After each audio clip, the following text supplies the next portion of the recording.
салом бинандагони азиз, барномаи ахбори озодиро дар пахши мустақим пешниҳоди шумо мекунем. имрӯз 15 феврал аст ва нахуст назари кӯтоҳе хоҳем дошт ба сархати чанде аз мавзӯъҳо. вазири умури дохилӣ таркиш дар Кӯлобро амали террористӣ номид ва гуфт 10 нафар барои анҷоми он дастгир шудаанд.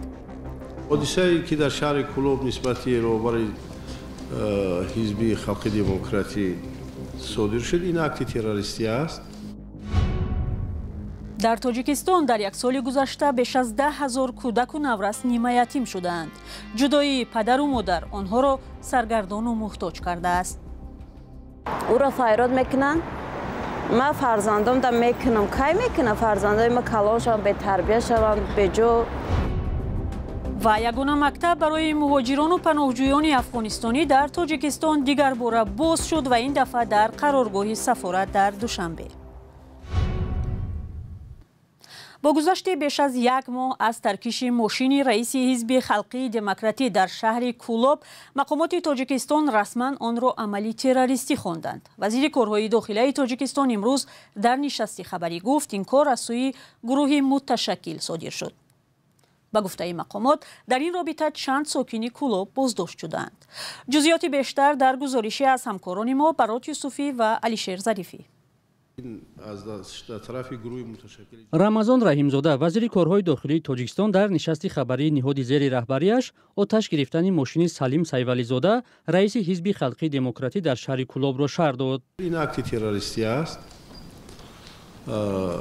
ин аз тарафи гурӯҳи муташаккили ҷиноятӣ содир шудааст, аз тарафи мақомоти кумитаи давлати амнияти миллӣ ва мақомоти корҳои дохилӣ гурӯҳи зиёд, шумораи зиёд дастгиршудагӣ аст. ин сери тафтишот аст. баъди ба охир расидани тафтишот ба шумо хабар медиҳем. вазири корҳои дохилии Тоҷикистон аз ҳеҷ гурӯҳи мушаххас ном набурд. рӯзи 5 январи имсол мошини Салим Сайвализода дар хонааш дар деҳаи Тудакавш таркид. худаш маҷрӯҳ шудааст. манобаи расмӣ дар аввал ҳодисаро қасди куштор гуфтанд. додситони Кӯлоб пештар эълон карда буд ки дар робита ба ин ҳодиса 8 нафарро боздошт карданд. як манбаи радиои озодӣ гуфт 8 нафари боздоштшуда ба шохаи хуросонии доиш дар афғонистон робита доштанд. пайвандони яке аз боздоштшудаҳо гуфт ба террорист будани ӯ бовар надоранд ва умедвор аст раҳо мешавад. як манбаи радиои озодӣ дар мақомоти интизомӣ рӯзи 15 феврал гуфт аз хонаи нафаре ки таркишро анҷом додааст парчами гурӯҳи тундрави доишро пайдо кардаанд. ӯ гуфт ин гурӯҳ бо эҳтимоли зиёд бо дастури шохаи хуросонии доиш ки маъмулан дар афғонистон фаъол аст амал кардаанд. номи чанд боздоштшуда дар дасти радиои озодӣ ҳаст, вале ба хотири эҳтимоли бегуноҳӣ нашр намешаванд. ҳамза Али Музофиров, иҷрокунандаи вазифаи додситони минтақаи Кӯлоб, рӯзи 30 январ дар бораи боздоштшудагон гуфт ҳамаи онҳо сокинони Кӯлоб ҳастанд.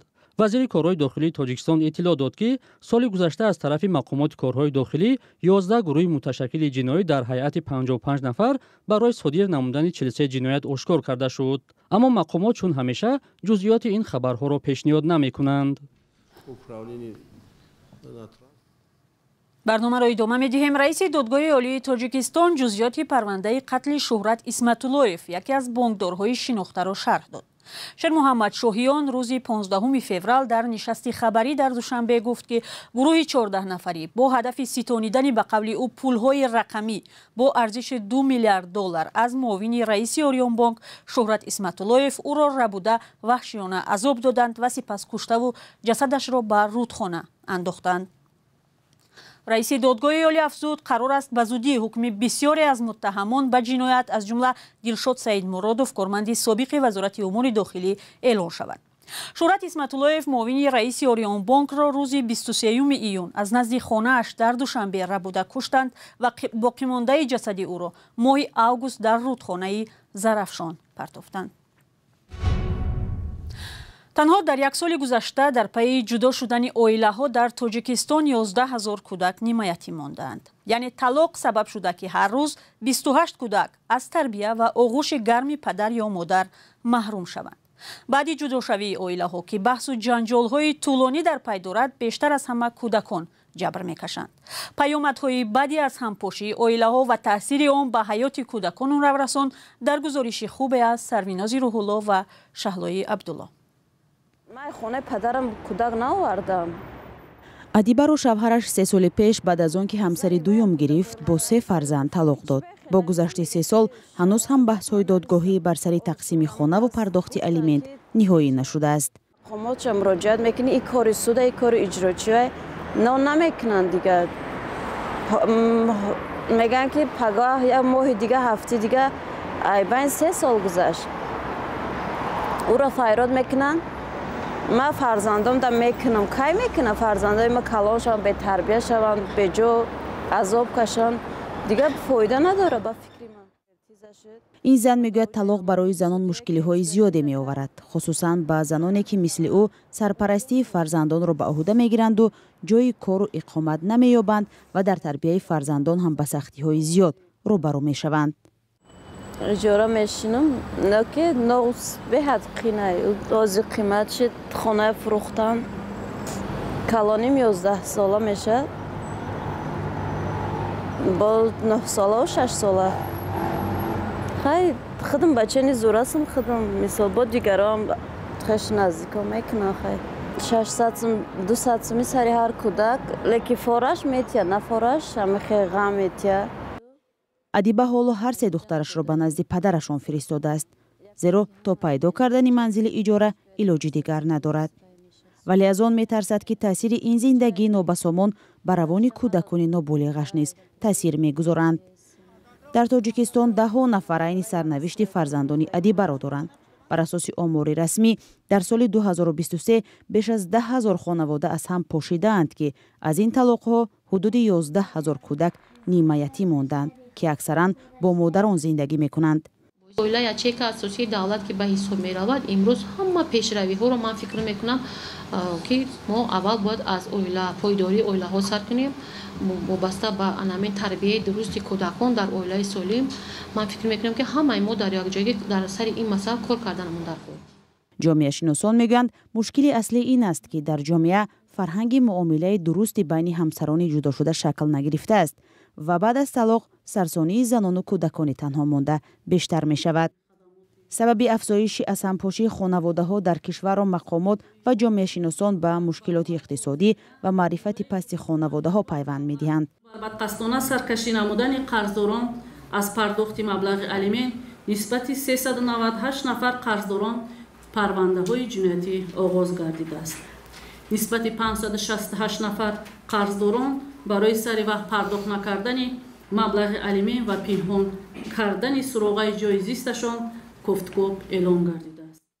сабаби афзоиши асампошии хонаводаҳо дар кишварро мақомот ва ҷомеашиносон ба мушкилоти иқтисодӣ ва маърифати пасти хонаводаҳо пайванд медиҳанд. муҳоҷират, дахолати ҷониби сеюм, зӯроварӣ ба зан ва надоштани хонаи алоҳида аз омилҳое будааст ки сутуни асосии ҷомеа дар ҳар кишвар аз ҷумла Тоҷикистонро мешиканад. бинандаи азиз, дар ин фурсати барнома порчае аз филми мустанади радиои озодиро мебинем ки дар бораи марзи Тоҷикистону Қирғизистон ва таъсири даргириҳои хунин ба зиндагии мардум қисса мекунад. тоҷикон ва қирғизҳо солҳои тӯлонӣ ҳамсояи хуби ҳамдигар буданд то он даме ки табартақсими сталинӣ хатҳои гумшуда ва печидаи сарҳадҳоро ба оташу хун накашид.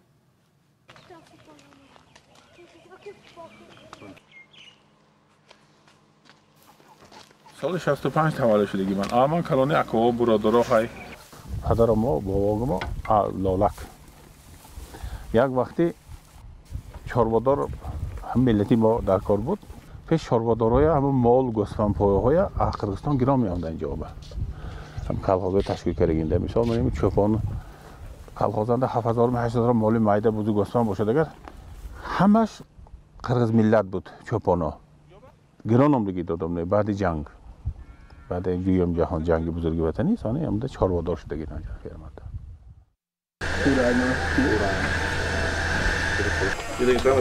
брак бродага вазра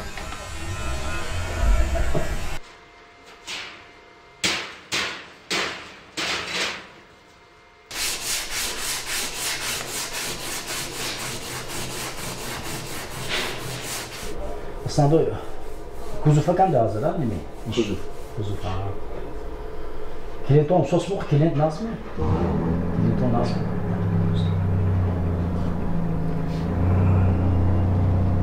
Kornas sos.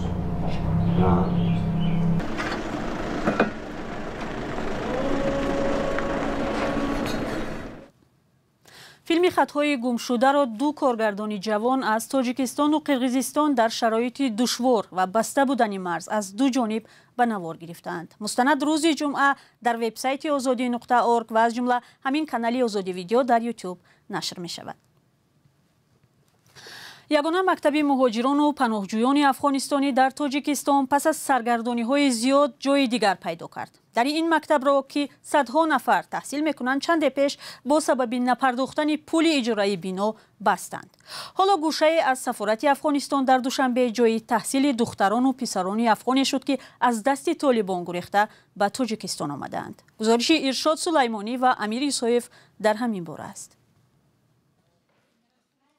یگانه مکتب کودکان مهاجران افغانستانی در تاجیکستان که زیر خطر بسته شدن بود مکانی نو پیدا کرد. اکنون مکتب سامانیان کار خود را در بخش از بینای سفارت افغانستان در دوشنبه ادامه می‌دهد. این سفارتخانه به اختیار حکومت طالبان نگذشته سفیر آن دیپلماتی است که حکومت جمهوری افغانستان تعیین کرده بود.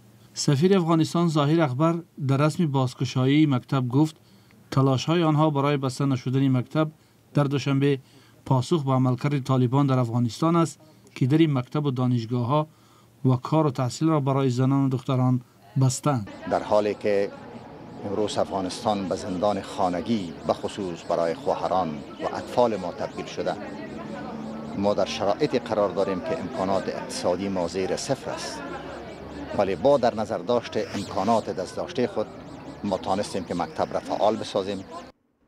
مکتب زمانی با مشکل روبرو گشت که نتوانست حق اجاره بنا را به شرکت روغنی تاجیک بپردازد. 2 روز پیش مکتب این بنا را در حال ترک کرد که صاحب ملک به در آن مهر زده بود. شکایت از تاجران افغان خود داشتیم. ما در تمام مراجعی که رفتیم یا اونجا ورق روان کردیم، عریضه کردیم که ما را کمک کنند. اونا برای ما کمک نکردند و بعضی از نهادهایی که آماده کمک شدن اونا گفتن ما شرط و شرایطهای خود داریم. اما رحیم سیدزاده وزیر معارف تاجیکستان هفته گذشته در نشست خبری گفت مسئولان مکتب وزارت را از مشکلشان آگاه نکردند. ما در جریان کار نیستیم. من خبر ندارم. در این باره به ما مراجعت نکردند و درخواست هم نبود. اگر درخواست شود ما حتما کمک میکنیم. هرچند سفیر افغانستان گفت دولت افغانستان برای آنها وعده داده است که جای برای مکتب فراهم میکند، حالا بخش از ساختمان سفارت رایگان در اختیار مکتب گذاشته شده است و مدیر آن هم میگوید فکر میکند اینجا موقت نیست. شاید دائم باشه. به خاطر که جناب سفیر صاحب زیاد زحمت کشیدن، همچنان شاگردای ما، استادای ما، شما میبینید که برای ما دروازه مستقل دادن. شما میبینید که راه ما مستقل شده. این مکتب با 260 دانش آموز در یکی از ساختمان‌های شرکت روغن تاجیک در خیابان جبا رسول دوشنبه کرایه نشین بود. صاحب ملک پشت دروازه مهر زده از مسئولان مکتب طلب میکرد تا $11,000 چیزی بیشتر از 121,000 سامانی قرض کرایه مکتب را بپردازد. تا زمان سقوط حکومت به دست طالبان، وزارت معارف این کشور پول کرایه مکتب را می پرداخت و معاش معلمان مکتب از مبلغی که دانش آموزان ماهانه 150 سامانی می پرداختند تامین می شد. بعد سقوط افغانستان در سالهای 2021-22 نیز مکتب به مشکل پرداخت حق کرایه گرفتار شده بود که آن زمان سفارتخانه ایالات متحده آمریکا در دوشنبه این مشکل را حل کرد. مکتب سامانیان در سال 2001 بر اساس یک توافق رسمی میان تاجیکستان و افغانستان همچون مکتب برای فرزندان کارمندان سفارت تأسیس شده بود که بعداً فرزندان مهاجرین و پناهندگان نیز به تحصیل جذب شدند. برنامه اخباری آزادی را در همین ثانیه ها به پایان میبریم. تشکر از شما بیننده عزیز که تا این لحظه ما را همراهی کردید.